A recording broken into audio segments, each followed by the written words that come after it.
डर ही है जो इंसान को अपने लक्ष्य से भटकता है और उसको हर समय दुख देता रहता है। इसी डर को एक विद्या से पूरी तरह से नष्ट किया जा सकता है। ऐसी सीख गौतम बुद्ध ने कई सालों पहले उस वक्त की पीढ़ी को क्यों दी थी? इसके पीछे का रहस्य क्या है? आज इसी रहस्य और विद्या के बारे में हम गौतम बुद्ध की कहानियों के माध्यम से जानेंगे। तो बिना देर किए चलिए उन कहानियों की शुरुआत करते हैं। पहली कहानी, अपने डर को ताकत में बदलो।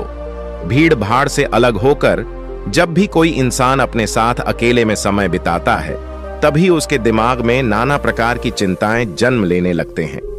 मनुष्य की प्रति ही ऐसी है कि वह ज्यादातर समय नकारात्मक ही सोचता है। अपने लक्ष्य को कैसे प्राप्त किया जाए, यह सोचने की जगह वह यह सोचता है कि अगर लक्ष्य पूरा नहीं हुआ तो मैं क्या करूंगा। और इस प्रकार की नकारात्मक विचारधारा के का जीवन प्रांत डर डर कर जीते रहता है।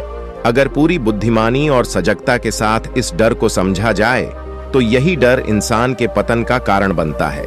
ऐसा मनुष्य जो खुद पर संशय करता है, खुद पर संदेह करता है, भला वह कैसे सफल हो सकता है? लेकिन बुद्धिमानी से अगर इस डर का उपयोग किया जाए तो यही डर उसकी सबसे बड़ी ताकत बन सकता है। काश केवल एक बार उसने खुद पर विश्वास किया होता तो उसे मालूम होता कि उसके डर में ही उसकी ताकत का रहस्य छुपा हुआ है। यह कहकर सन्यासी चुप हो गया और चुपचाप अपने कदमों पर ध्यान लगाते हुए जंगली घास पर से आगे बढ़ने लगा। संध्या का समय था। सन्यासी और एक लकड़हारा जंगल में से होकर गांव की तरफ निकल रहे थे। सन्यासी के यह शब्द लकड़हारा को कुछ समझ में नहीं आए। वह सोच रहा था कि डर में ताकत कैसे हो सकती है। डर तो आदमी को कमजोर बनाता है। अपने मन की उत्सुकता को जब वह काबू नहीं कर सका तो ने सन्यासी से पूछा कि महात्मा, आप यह क्या कह रहे हैं कि डर में ताकत होती है? डर तो आदमी को कमजोर बनाता है, उसे तो अपना डर दूर करना चाहिए। लकड़हारा अपनी बात पूरी कर पाता उससे पहले ही उसे एक शेर की दहाड़ सुनाई दी। शेर की गर्जन सुनकर लकड़हारे का रोम रोम कँप गया। उसके कान खड़े हो गए। जंगल से आई एक एक आहट उसे साफ सुनाई दे रही थी। उसके कदम वहीं पर जम गए थे। वह हिल भी नहीं पा रहा था। उसे पता था कि थोड़ी सी हरकत उसकी जान जोखिम में डाल सकती है। उसका दिल तो तेजी के साथ धड़क रहा था, लेकिन फिर भी वह अपनी सांसों पर काबू पाने का प्रयास कर रहा था। कुछ देर बाद जब खतरा टल गया तब सन्यासी ने कहना शुरू किया। सन्यासी ने कहा कि अभी जब तुम डरे हुए थे तो तुम्हारे शरीर का रोम रोम जाग गया था। जंगल से आ रही छोटी से छोटी आहट पर भी तुम्हारा ध्यान लगा हुआ था। तो इस प्रकार अपने मान एक दिन गौतम बुद्ध अपने शिष्यों के साथ एकदम शांत बैठे हुए थे। उन्हें इस प्रकार बैठे हुए देख शिष्य चिंतित हुए कि कहीं वह अस्वस्थ तो नहीं है। एक शिष्य ने उनसे पूछा कि आज वह मौन क्यों बैठे हैं? क्या शिष्यों से कोई गलती हो गई है? इसी बीच एक अन्य शिष्य ने पूछा कि क्या वह अस्वस्थ हैं? पर बुद्ध मौन रहे।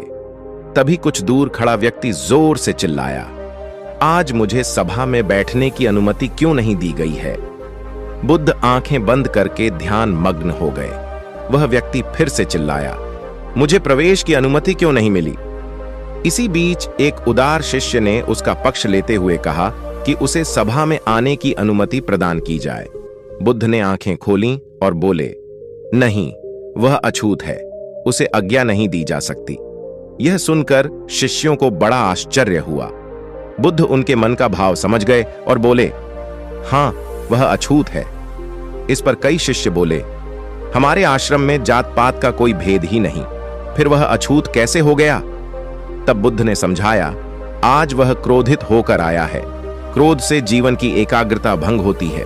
क्रोधी व्यक्ति प्राय मानसिक हिंसा कर बैठता है। इसलिए जब तक वह क्रोध में रहता है तब तक अछूत होता है। इसलिए उसे कुछ समय एकांत में खड़े रहना चाहिए। क्रोधित शिष्य भी बुद्ध की बातें सुन रहा था। पश्चाताप की अग्नि में तपकर वह समझ चुका था कि अहिंसा ही मनुष्य का महान कर्तव्य व परम धर्म है। वह बुद्ध के चरणों में गिर पड़ा और कभी क्रोध न करने का प्रण लिया। शिक्षा, आशय यह है कि क्रोध के कारण व्यक्ति अनर्थ कर बैठता है और पश्चाताप उसे बाद में होता है, जिसका कोई लाभ नहीं मिलता। इसलिए हमें क्रोध नहीं करना चाहिए। असल मायने में क्रोधित व्यक्ति अछूत हो जाता है और उसे अकेला छोड़ देना चाहिए। क्रोध करने से तन, मन और धन तीनों की हानि होती है। क्रोध से ज्यादा हानिकारक कोई और वस्तु नहीं है।